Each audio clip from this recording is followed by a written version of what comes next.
klarifikasi. Ini tanggung jawab siapa? Bapak malu nggak sih? Sudahkah saya dengar permintaan maaf yang benar berarti seolah-olah menjadi korban?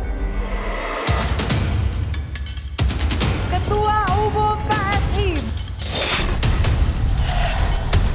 Dibutuhkan kepemimpinan yang punya nyali, dibutuhkan kepemimpinan yang berani, dibutuhkan kepemimpinan yang berani mengambil risiko. Untuk siapa? Untuk rakyatnya.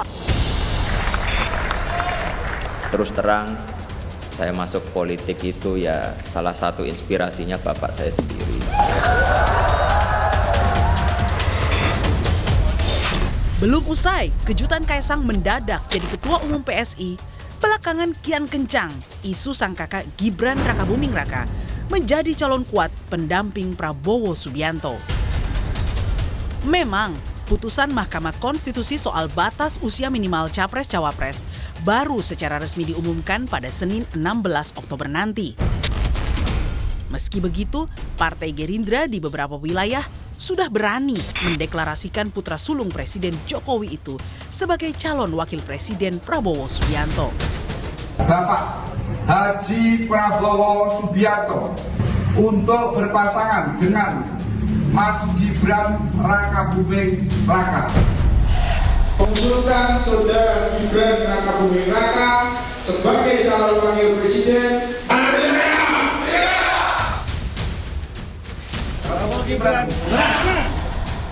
Ya bagi saya kalau dilihat rata-rata, teman-teman Partai Gerindra itu lebih condong hanya ingin kepada Gibran Rakabuming Raka, bukan kepada yang lain. Yang lain itu ya hanya sebatas pelengkap penderita sebenarnya, tidak terlampau diharapkan gitu ya. Karena satu-satunya cara untuk mendapatkan dukungan, kemudian simpati, dan support dari Jokowi secara total adalah dengan cara menjadikan Gibran sebagai wakil Prabowo di 2024. Jadi top listnya itu Gibran dulu pokoknya. Baru setelah itu bicara yang lain. Saya Kaisang, saya PSI. Kaisang Pangarep. Ketua Umum PSI, Bro Kaisang Pangarep. Tak hanya Gibran, langkah politik sang adik juga sempat jadi sorotan publik. Baru 2 hari bergabung di PSI, Kaisang langsung menjadi ketua umum partai yang berslogan tegak lurus bersama Jokowi. Mulusnya jalan politik Kaisang pun diakuinya karena faktor privilege sebagai anak presiden. Ini dianggap kok jadi mengukuhkan dinasti politik Pak Jokowi. Mas Kaisang bagaimana menanggapi itu? Ya udah, biasa aja. Balik lagi yang milih masyarakat. Tapi Anda merasa bahwa ini bukan bagian dari seperti itu? Ya, masa saya ini. Balik lagi yang milih siapa? Masyarakat toh? Iya enggak? Iya. Iya enggak? Betul. Ya udah. Tapi privilege itu Mas Kaisang aku ya bahwa Ya privilege selalu ada. Apa Saya yang selalu terjadi bagian dari itu? Saya akan selalu ada privilege. Nah, Dan saya harus akui. Kini, bola panas itu ada di tangan Ketua Mahkamah Konstitusi yang merupakan adik ipar Presiden Jokowi. Analis politik senior bahkan memprediksi akan ada ledakan ekspresi publik yang kontraproduktif bila putusan MK terbukti untuk memuluskan langkah Gibran menuju Pilpres. Yang jelas keputusan MK itu nanti ya adalah ledakan, gitu. Ledakan tentang kesadaran publik, ledakan perasaan publik. Karena Anda menyebut ada ledakan ekspresi publik. Iya, betul. Jadi ya mereka mendukung Presiden Jokowi, tapi Betul. tidak serta-merta kemudian Bisa menginginkan dipindahkan, putranya wakil presiden. Betul, betul. Itu yang saya maksud. Publik tentu mengharapkan kontestasi Pilpres 2024 bisa melahirkan pemimpin baru yang memiliki kualitas dan integritas yang teruji. Seperti yang kerap digaungkan Presiden Jokowi di hadapan para relawannya. Dunia yang tidak sedang baik-baik saja, perang, perubahan iklim, krisis pangan. Sehingga dibutuhkan kepemimpinan yang punya nyali, dibutuhkan kepemimpinan yang berani, dibutuhkan kepemimpinan yang berani mengambil risiko. Untuk siapa? Untuk rakyatnya, untuk negaranya, untuk bangsanya.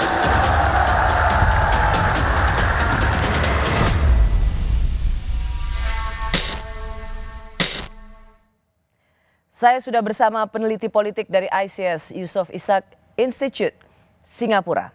Ia juga co-editor atau penyunting dari buku The Jokowi Prabowo Election 2.0. Bapak Made Supriyatma. Bli, terima kasih sudah di Rosi. Terima kasih. Saya boleh panggil Bli ya? Ya, silakan.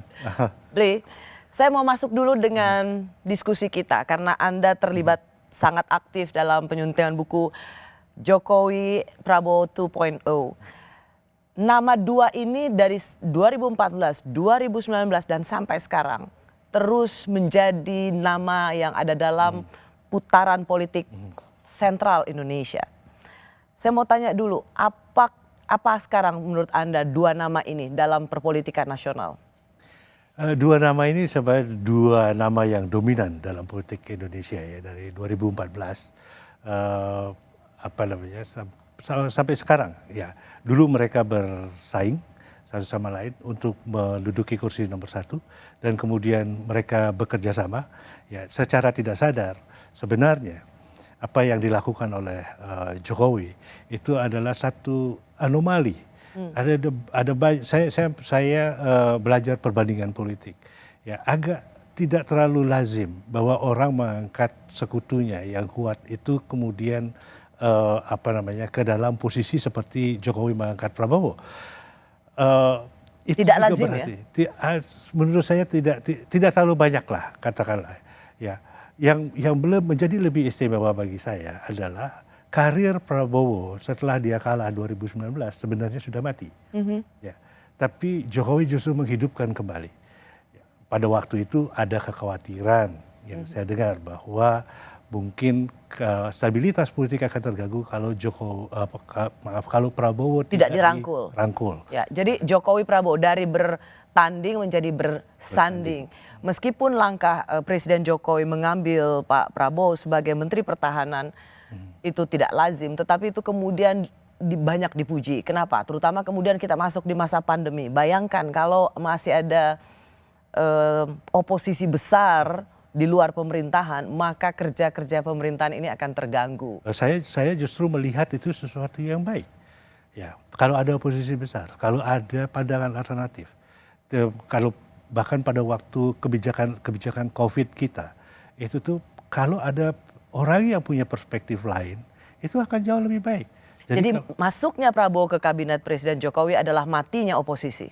Sangat mencerminkan hal itu, sangat mencerminkan matinya oposisi. Ditambah lagi tentu dengan faktor-faktor lain seperti hukum, ya undang-undang ITE, terus kemudian berbagai litigasi yang dilakukan, termasuk juga tidak hanya terhadap aktivis, tetapi juga terhadap masyarakat biasa. Ya, nah dampak dari semua ini tidak ada suara alternatif dan ditambah lagi di antara politik. Itu ada saling pengertian satu sama lain. Jadi saya melihat tidak pernah sebelumnya ada persatuan elit yang demikian eratnya dalam politik Indonesia. Bahkan pada zaman Orde Baru persatuan elit itu terjadi karena memakai senjata. Kalau ini dengan persuasi, kemudian saling ada pertukaran, siapa yang dapat apa dan lain sebagainya. Itu terjadi pada zaman Jokowi. Ya. Bli, karena Anda sudah masuk, ini terjadi di zaman Jokowi. Bagaimana kita tidak lagi memiliki alternatif suara-suara kritis karena semuanya seperti dimasukkan ke dalam lingkar elit di bawah kepemimpinan Presiden Jokowi. Peneliti dan penulis buku Fahri Ali mencontohkan seperti apa Jokowi saat ini. Ini katanya. Jokowi itu telah muncul sebagai sosok yang menandingi kedikdayaan partai-partai politik. Gitu. Jadi Jokowi itu sendiri sudah menjadi partai. Dia adalah seorang tokoh yang tidak punya partai politik, tetapi hampir seluruh gerak-gerik dan dinamika yang berlangsung pada partai-partai politik itu adalah pantulan dari pengaruh kekuasaan yang dia miliki. Gitu. Jokowi ini itu justru kekuasaannya atau pengaruhnya itu melebihi partai-partai politik. Bagaimana di negara yang demokratis seorang presiden bisa demikian sangat powerful ya, bahkan ia yang bukan ketua umum partai politik bisa dicerminkan atau dipersepsikan sendiri sebagai satu partai politik. Jokowi is partai politik. Ada yang mengatakan seperti begitu, bahwa dia adalah adalah satu kekuatan tersendiri. Tetapi kalau menurut saya kekuatan ini kan kekuatan yang imajinatif saja. Ya, ini adalah persepsi orang, gitu ya. Jadi banyak orang punya persepsi itu sehingga terbangun bahwa dia memang kuat. Dengan landasan survei tingkat kepuasan publik di atas 70%, bahkan LSI pernah mengatakan 80%. Saya sedang menulis, mungkin akan keluar dalam 1-2 minggu ini untuk East Asia Forum, tentang mengapa approval ratingnya Jokowi itu begitu tinggi. Ya, itu karena tidak ada suara yang lain, tidak ada suara yang yang berbeda. Ya, dia yang mengendalikan semua narasi bahwa kita berhasil, bahwa kita kita sudah mencapai banyak hal. Secara material iya kita lihat, tetapi di bawah itu tidak tertangkap oleh survei-survei, oleh banyak survei. Jadi ketiadaan suara lain, ketiadaan narasi lain, ketiadaan cara berpikir alternatif, itu yang membuat tinggi. Kalau Anda seandainya yang men-set narasinya dan Anda bebas tanpa ada narasi apapun juga, tentu narasi Anda akan menang gitu ya. Jadi kalau tapi itu buat Anda buruk?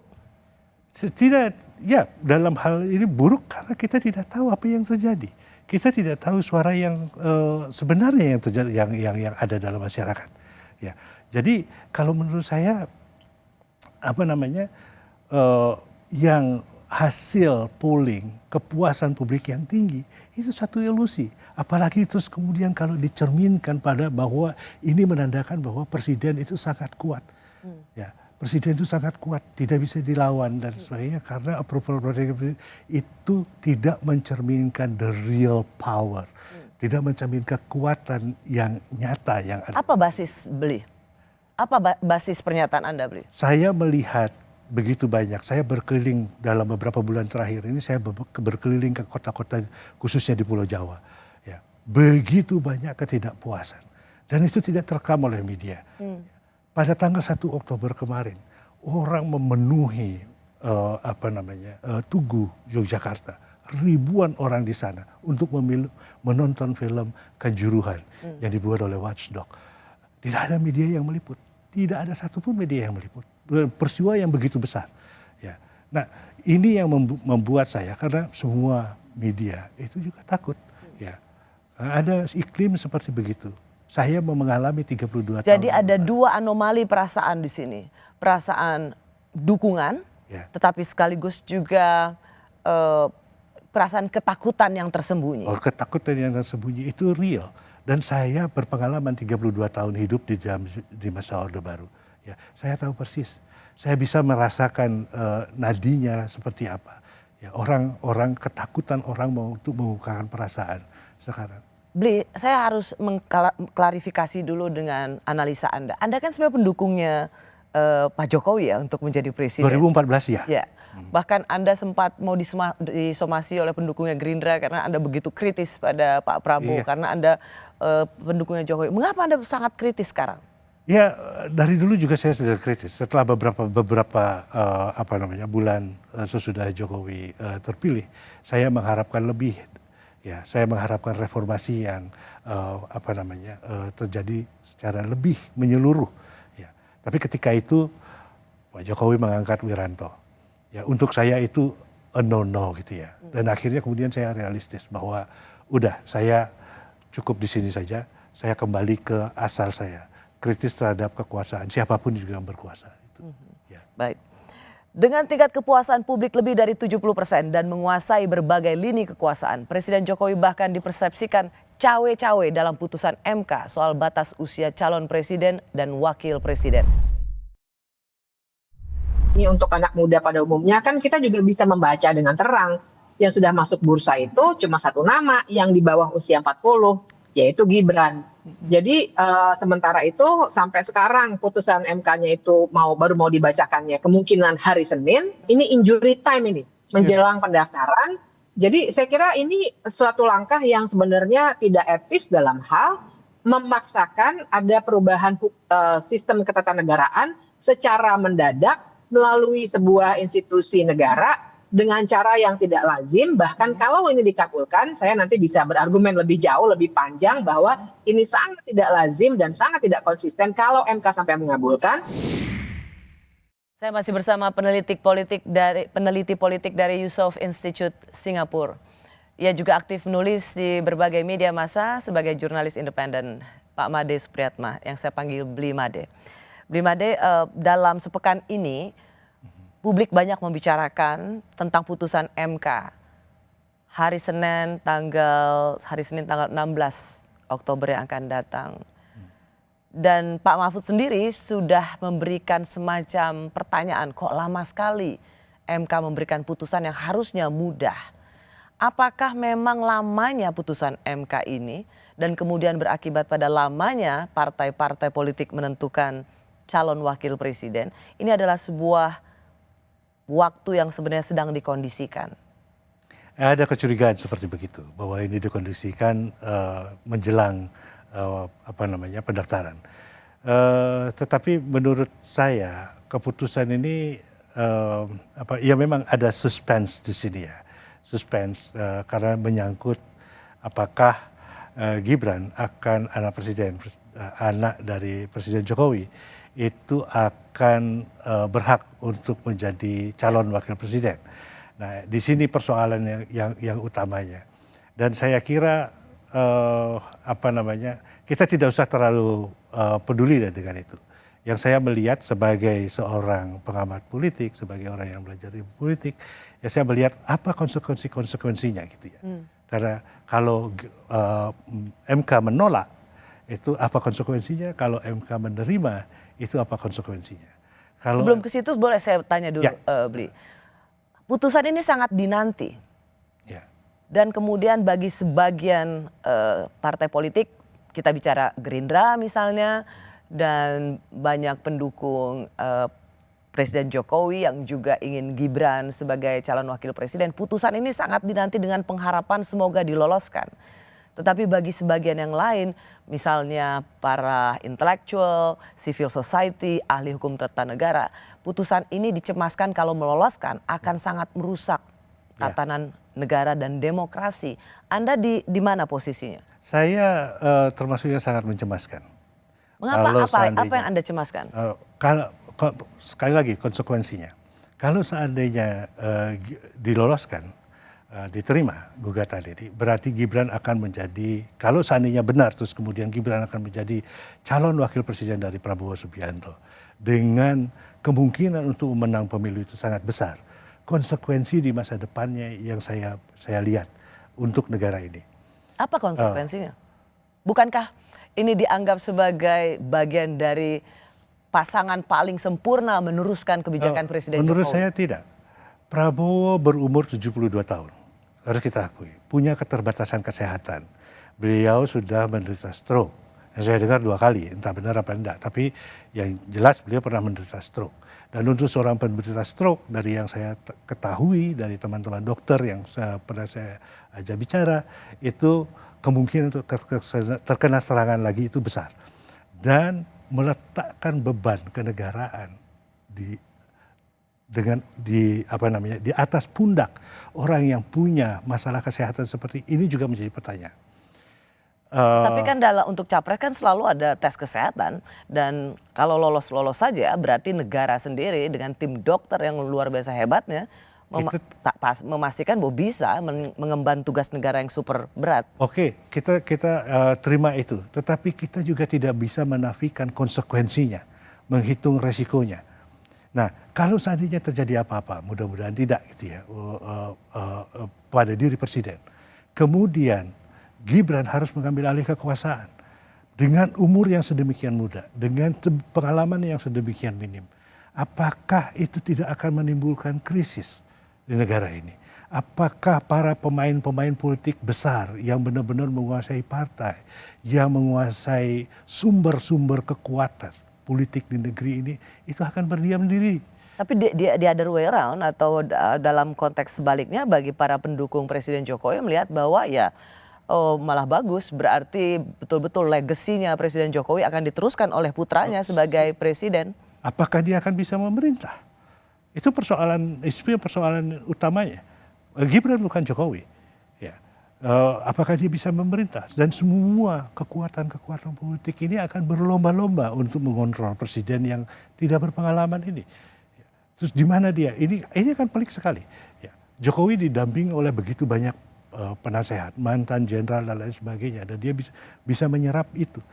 Nah, untuk orang yang tidak memiliki pengalaman ini, apakah dia mampu? Saya meragukan itu, dan saya sangat mengkhawatirkan bahwa krisis dan chaos itu akan terjadi. Mudah-mudahan tidak. Sampai sejauh itu, tidakkah itu terlalu berlebihan, beliau? Tidak, saya tidak ruling out bahwa itu tidak akan terjadi. Itu akan terjadi. Ya, itu akan terjadi. Dan saya punya keyakinan besar bahwa orang tidak akan tinggal diam. Ya, semua kekuatan-kekuatan tidak akan tinggal diam. Ya, kalau itu terjadi. Kalau kita kembali dulu menganalisa mengapa MK lama sekali memutuskan soal batas usia capres dan cawapres, dan kemudian ada kecemasan bahwa syarat lolos bagi calon wakil presiden ini dikondisikan bisa untuk seorang Gibran yang katakan tidak lagi dengan batas apakah batas usia 40 tahun dimudahkan atau direndahkan, atau tetap 40 tahun dengan frasa baru, yaitu bagi mereka yang sudah berpengalaman di pemerintahan misalnya. Mengapa ada kecurigaan bahwa MK akan memberikan putusan yang meloloskan Gibran? Karena ini sangat politis. Ya. Itu aja sebenarnya pertimbangan. Ini sangat politis. Dan kemudian ketua MK itu adalah ipar presiden. Ya, jadi mereka berusaha untuk dalam perkiraan saya berusaha untuk menghindari persepsi bahwa ini adalah sebuah kolusi ya, antara ipar presiden, terus kemudian membuat keputusan yang memudahkan kemenakannya untuk menjadi calon wakil presiden. Dalam arti itu adalah jabatan yang lebih tinggi daripada yang lobatan jabatan yang luar biasa tingginya. Dari wali kota Solo sebagai wakil presiden. Wakil presiden itu luar biasa tingginya. Itu yang menyebabkan saya kira tarik menarik di dalam MK sendiri. Jadi lamanya memutuskan itu bukan tanpa sebab.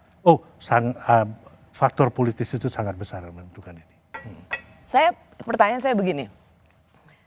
Ada kecemasan yang luar biasa bahkan dari para pendukung Presiden Jokowi. Sampai sekarang beredar istilah MK itu adalah mahkamah keluarga. Karena mengingat ada Presiden Jokowi sebagai kepala negara, ada putranya, dan kemudian ada iparnya yang menjadi orang nomor 1 MK. Bahkan dari para pendukung Presiden Jokowi sekalipun bisa memiliki sindiran atau memberikan semacam anekdot tentang MK tidak lagi menjadi Mahkamah Konstitusi tapi Mahkamah Keluarga. Ada semacam sinisisme dalam masyarakat kita terhadap semua proses ini. Ya. Kalau saya ingat, Soeharto tidak pernah melakukan ini sampai akhir-akhir masa kekuasaan. Setelah 31 tahun berkuasa, dia baru mengangkat Tutut menjadi Menteri Sosial. Tidak ada anak-anak Soeharto yang dijadikan atau menjadi pejabat publik. Jokowi melakukan dengan sangat cepat dalam 5 tahun terakhir ini. Dan ada semacam sinisisme di dalam masyarakat. Itu saya dengar juga. Ya, tidak hanya di kalangan intelektual, akademisi, jurnalis, dan lain sebagainya, tapi juga di kalangan masyarakat bawah. Karena saya banyak bergaul dengan masyarakat bawah, itu kelihatan sekali. Mereka sinis. Ya, sinisisme di dalam masyarakat itu pertanda bahwa ada terjadi sesuatu. Dan itu yang mendasari mengapa saya tadi mengatakan bahwa hasil polling dan lain sebagainya itu bukan ukuran dari kekuatan. Ya, itu bukan ukuran. Jadi sekarang ini dalam bahasa Inggrisnya sekarang ini sedang terjadi proses unraveling. Ya. Sekarang popularitas presiden mungkin akan tetap tinggi, tetapi pengaruh presiden itu tidak akan banyak sudah jauh berkurang dari sebelumnya. Oh ya? Ya. Bahkan sebenarnya Presiden Jokowi dianggap sebagai yang masuk dalam sejarah kepresidenan. Ia di masa akhirnya tidak mengalami apa yang disebut dengan lame duck atau tidak lagi memegang pusat kekuasaan, perhatian luar biasa, tapi ia justru mengalami tingkat kepuasan sekali lagi. Oke, katakan, tapi ia tidak mengalami situasi lame duck. Dan ini sesuatu yang jarang sekali dalam masa kepresidenan di dunia manapun. Lame duck session itu biasanya terjadi karena presidennya tahu persis situasinya bahwa sebentar lagi saya akan mundur, saya akan mempersiapkan jalan untuk pengganti saya. Yang terjadi sekarang, presiden yang seharusnya berada dalam lame duck sosial itu menjadi sangat dominan, hiperaktif, ya, untuk memperjuangkan kepentingannya. Orang melihat itu. Jadi Anda ingin mengatakan justru Presiden Jokowi seolah tidak ingin mengakhiri masa kepresidenan, justru makin dominan, aktif untuk terus mengeratkan, menguatkan. Ya, kalau saya melihat bahwa kalau seandainya Gibran menjadi cawapres dan kemudian menjadi wapres, ini adalah Jokowi's power by proxy. Jokowi's power by proxy. Ya. Jadi sebenarnya memang Presiden Jokowi masih berkuasa. Ya, dia bagaimanapun juga masih ingin untuk mempengaruhi politik Indonesia. Ada soal 3 periode, ada soal penundaan masa pemilu, ada soal putusan MK yang ditunggu dan bisa berpotensi meloloskan batas minimal usia bagi wali kota Solo. Itu sendiri sebenarnya sebuah mata rantai yang kalau ditarik garisnya, itu kan sangat jelas dan terang benderang bahwa Presiden Jokowi tidak akan pergi kemana-mana, walaupun sudah tidak menjadi presiden. Ya. Bagi banyak pendukungnya atau pemilih Jokowi misalnya, itu justru dianggap baik. Karena bukankah ingin terus melanjutkan suksesi, legacy dari seorang Jokowi? Sekali lagi, sukses itu tergantung dari siapa yang melihat. Kalau saya penduduk Rempang, saya tidak mengatakan bahwa ini sukses. Ya. Kalau saya penduduk di Seruyan, saya tidak akan mengatakan bahwa ini sebagai sukses. Kalau saya berada di Flores, di daerah sekitar Waisano, ini bukan sebuah sukses. Itu semua daerah-daerah yang mengalami problem. Ya. Dan kemudian kalau saya seorang pedagang di Pasar Niter, yang sekarang harga beras 15.000 per kilo, banyak orang yang mengatakan hanya beda 3.000 untuk rakyat kecil, rakyat biasa. Itu sangat berarti. Dan apakah ini sebuah sukses?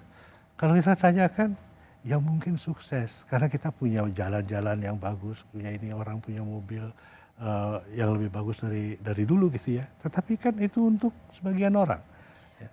Bli, kalau misalnya kita melihat soal putusan MK ini, yang memang diyakini ini bisa sangat menentukan arah calon wakil presiden kita. Pertanyaan saya, kalau tadi Anda mengkhawatirkan Gibran untuk sebagai wakil presiden, tapi banyak partai politik menginginkannya, bahkan sekaliber Pak Prabowo ingin sekali Gibran sebagai wakil presiden. Artinya anak ini atau politisi muda ini atau tokoh muda ini memang dianggap capable untuk menjadi wakil presiden. Karena mereka sebenarnya kalau dalam cara berpikirnya orang-orang yang di partai politik itu tidak seperti begitu. Ya. Mereka cara berpikirnya adalah apa manfaat yang akan bisa saya ambil di kemudian hari dengan mendudukan calon yang sangat muda ini. Kalau seandainya mereka saya kira sudah berhitung, gitu ya. Menurut Anda apa buat Pak Prabowo itu apa untungnya atau mengambil Gibran ini apa sebenarnya? Apa yang ingin dia raih? Pasti menang total gitu? Ya pasti yang pertama kemenangan, bahwa dia akan mengukuhkan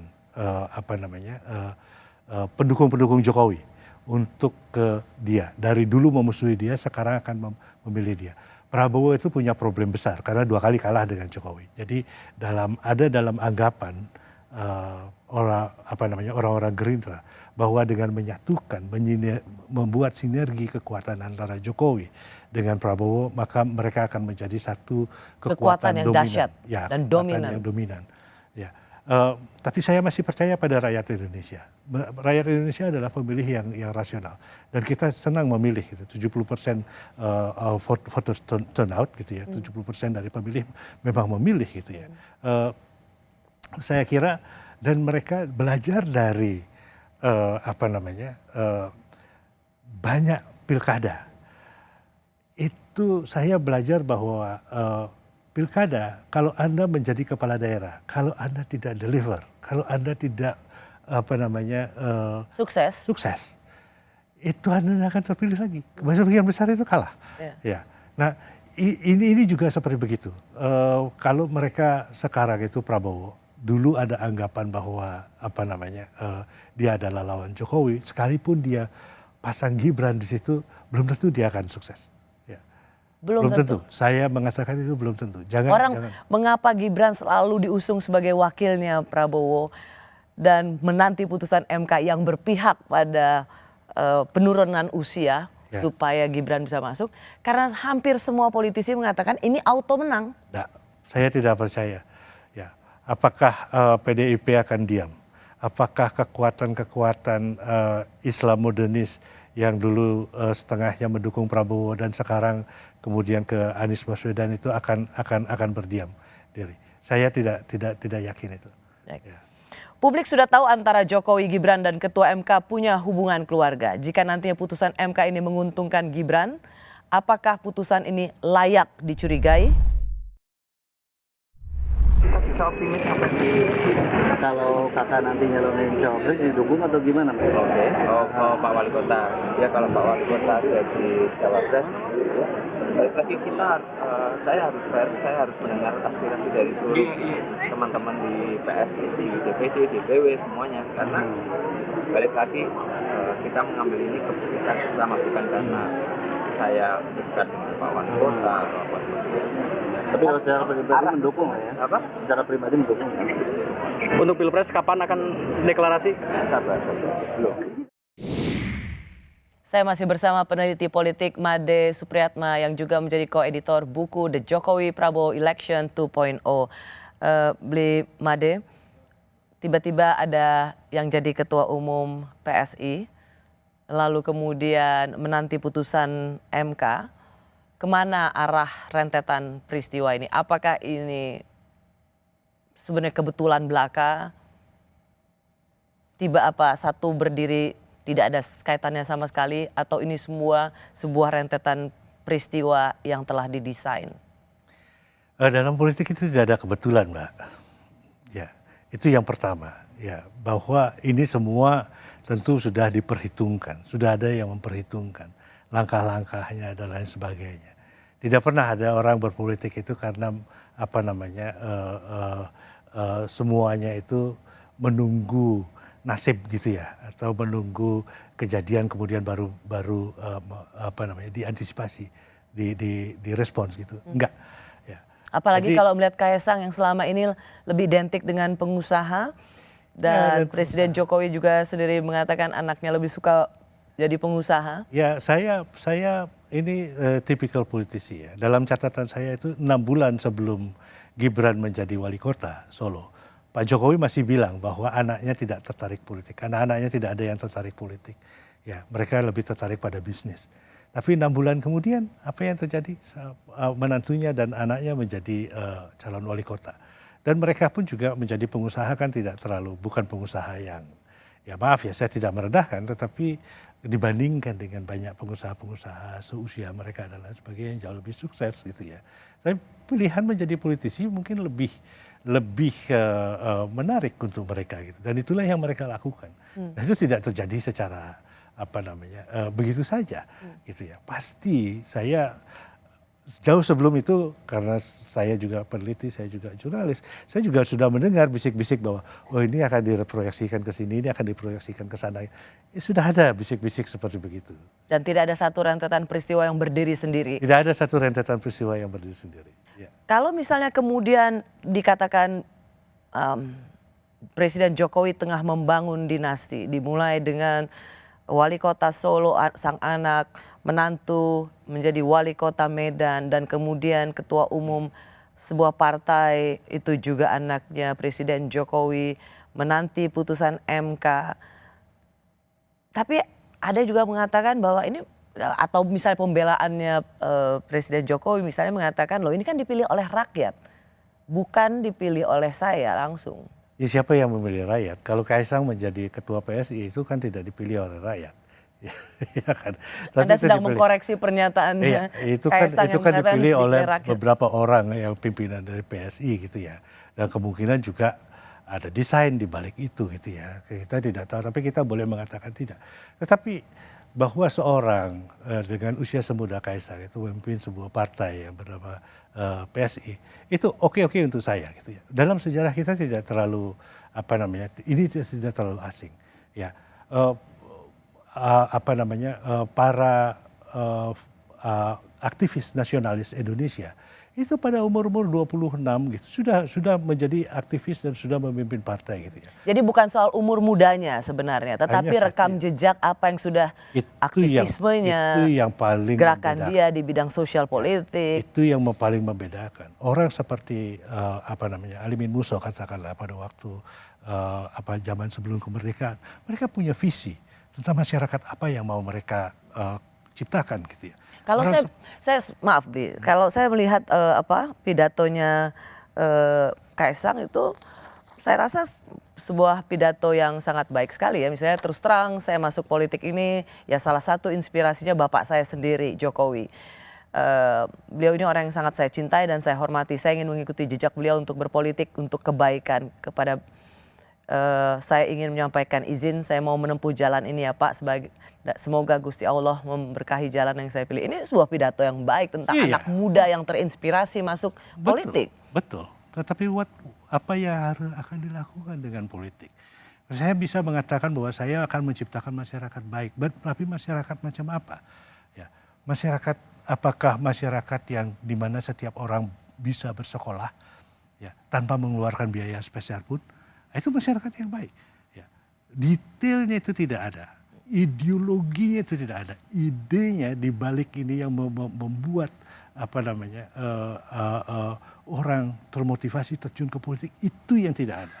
Ya. Saya kalau saya pakai bahasa Inggris ya, we are going to politics with a cause gitu ya. Ada sesuatu. Ada satu tujuan yang ingin dicapai. Yang menggerakkan saya. Dan itu tidak serta-merta atau biasanya ada politisi yang bisa rajin berjanji, itu biasa juga. Tetapi masalahnya apa yang membedakan kejujuran berpolitik itu adalah dia telah melakukan sesuatu dan dia ingin melanjutkan apa yang dia lakukan itu melalui jalan politik. Saya melihat ini anak muda yang kosong. Maaf saya katakan kosong. Apa beli? Kosong. Siapa?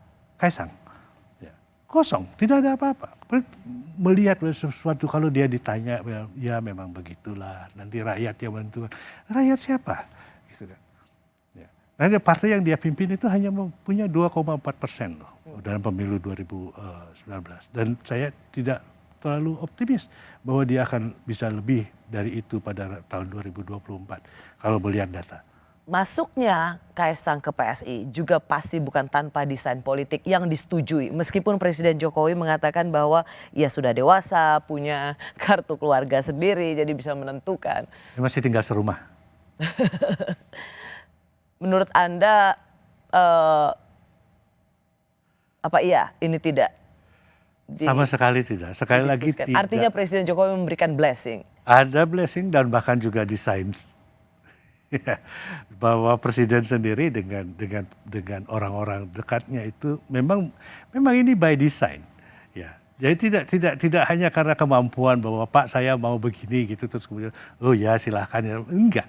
Semua ini by design. Kalau dilihat, karena kalau begitu, jika putusan MK hari Senin nanti itu bisa meloloskan Gibran untuk menjadi calon wakil presiden, layakkah putusan ini dicurigai? Saya akan mencurigai sebagai tetapi saya tidak bisa berbuat apa-apa ya, karena itu sudah keputusan kan. Tetapi bagaimanapun juga, saya seperti publik juga itu pasti punya persepsi. Ya, bagaimanapun juga bahwa ini adalah sesuatu yang sudah dirancang sebelumnya untuk memuluskan keponaannya menjadi calon wakil presiden. Itu tidak bisa tidak. Persepsi publik pasti akan terbangun sekitar situ. Dan karena selamanya ada api, ada asap. Dan selamanya atau waktu yang panjang MK akan selalu tidak lagi disebut Mahkamah Konstitusi tapi Mahkamah Keluarga. Masih bersama saya peneliti politik dari ICS Yusof Ishak Institute Singapura yang fokus risetnya soal pemilihan umum serta hubungan sipil militer dan politik militer. Bapak Made Supriyatna. Bli Made, kita tetap menantikan putusan MK di hari Senin ini. Sebenarnya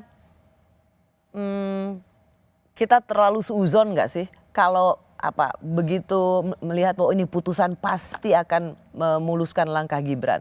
Apakah kecurigaan ini punya basis valid rasanya? Ya, karena suspense-nya ya, suspense politiknya kita kita beranggapan demikian. Tapi bisa jadi bahwa MK akan menolak gugatan itu.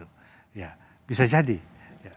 Nah, sesudah ini plot twist nih. Ya. Ketika orang begitu tahu membicarakan ini seperti hakimnya akan lebih meloloskan, ada frase baru, tambahan berpengalaman, dan ternyata plot twist nggak jadi gitu. Saya kemarin bergurau dengan kawan dari sesama organisasi masyarakat sipil. Jadi kalau seandainya MK menolak, terus kita mau marah sama siapa? Iya, tapi satu hal yang penting adalah dengan semua peristiwa ini, dengan semua kontroversi ini, Gibran sudah masuk ke politik nasional, menjadi perbincangan di politik nasional. Ini sebuah modal bagi dia. Mungkin sesudah wali kota dia bisa akan mencalonkan diri jadi gubernur, atau sesudah jadi sesudah presiden baru terpilih dia mungkin akan jadi menteri, ya, karena sebagai prestasi pernah dipertimbangkan sebagai calon wakil presiden. Ini juga sesuatu ya. Jadi win-win solution untuk Gibran sebenarnya. Jadi apakah hari Senin putusan MK meloloskan atau tidak meloloskan, semua kebaikan itu untuk Gibran. Itu untuk Gibran. Yang ibaratnya jackpotnya Gibran ya, untung banyak ya. Karena selalu dalam percakapan. The winner-nya itu ya cuma dia.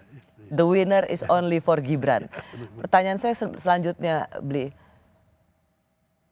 Kalau kemudian soal MK putusan yang meloloskan ini, sebenarnya bagaimana kita ingin menempatkan MK ini supaya jangan disebut sebagai mahkamah keluarga?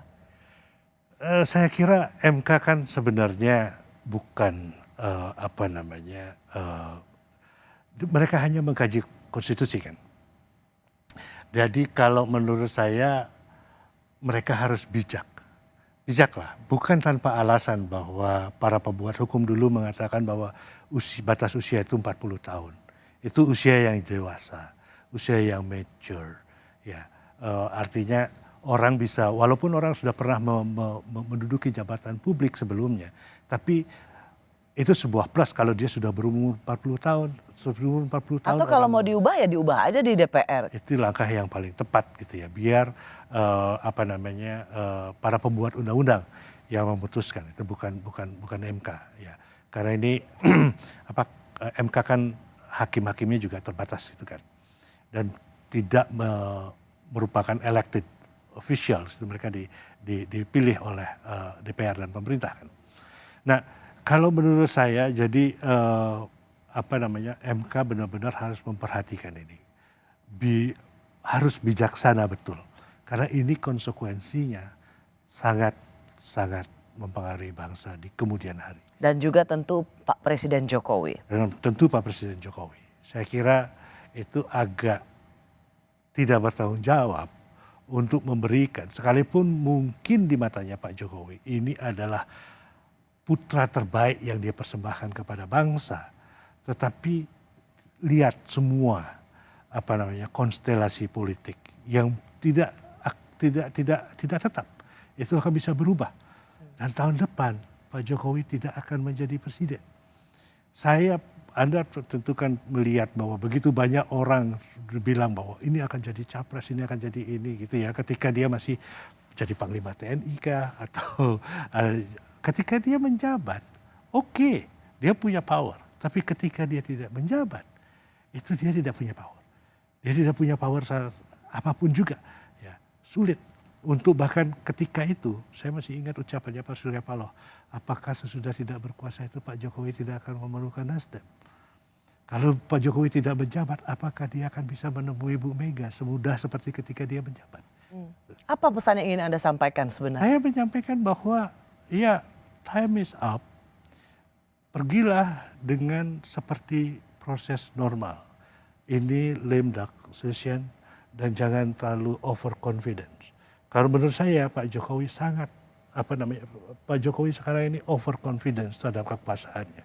Mungkin terbuai oleh polling yang menempatkannya tinggi-tingginya. Ya. Dan kalau saya jujur mengatakan bahwa dia presiden yang baik, one of the greatest president we ever had di Indonesia ini, tetapi di akhir-akhir kekuasaannya ini kelihatannya kok agak tidak normal. Saya kira mungkin Pak Jokowi perlu balik ke basic pada tahun 2014 dengan segala kesederhanaannya, dengan segala latar belakang yang lebih yang membuat ia betul-betul dipersepsikan yang membuat Jokowi adalah rakyat. Jokowi adalah rakyat. Ya, back to basic. Dan jangan berilusi bahwa apa yang dia pikirkan sekarang dengan anak-anaknya dan ini itu adalah rakyat. Sama sekali tidak. Ya. Dan banyak orang yang berada di sekitar beliau itu kelihatannya mendukung tapi sebenarnya menjerumuskan beliau. Baik. Terima kasih Blimade. Terima kasih banyak. Anda sedang melakukan atau Anda sedang mengingatkan yang berkuasa. Terima kasih Bli. Terima kasih. Saya Rosyana Silalahi, terima kasih sudah menyaksikan Rosi. Tetaplah di Kompas TV Independen Terpercaya. Sampai jumpa Kamis depan.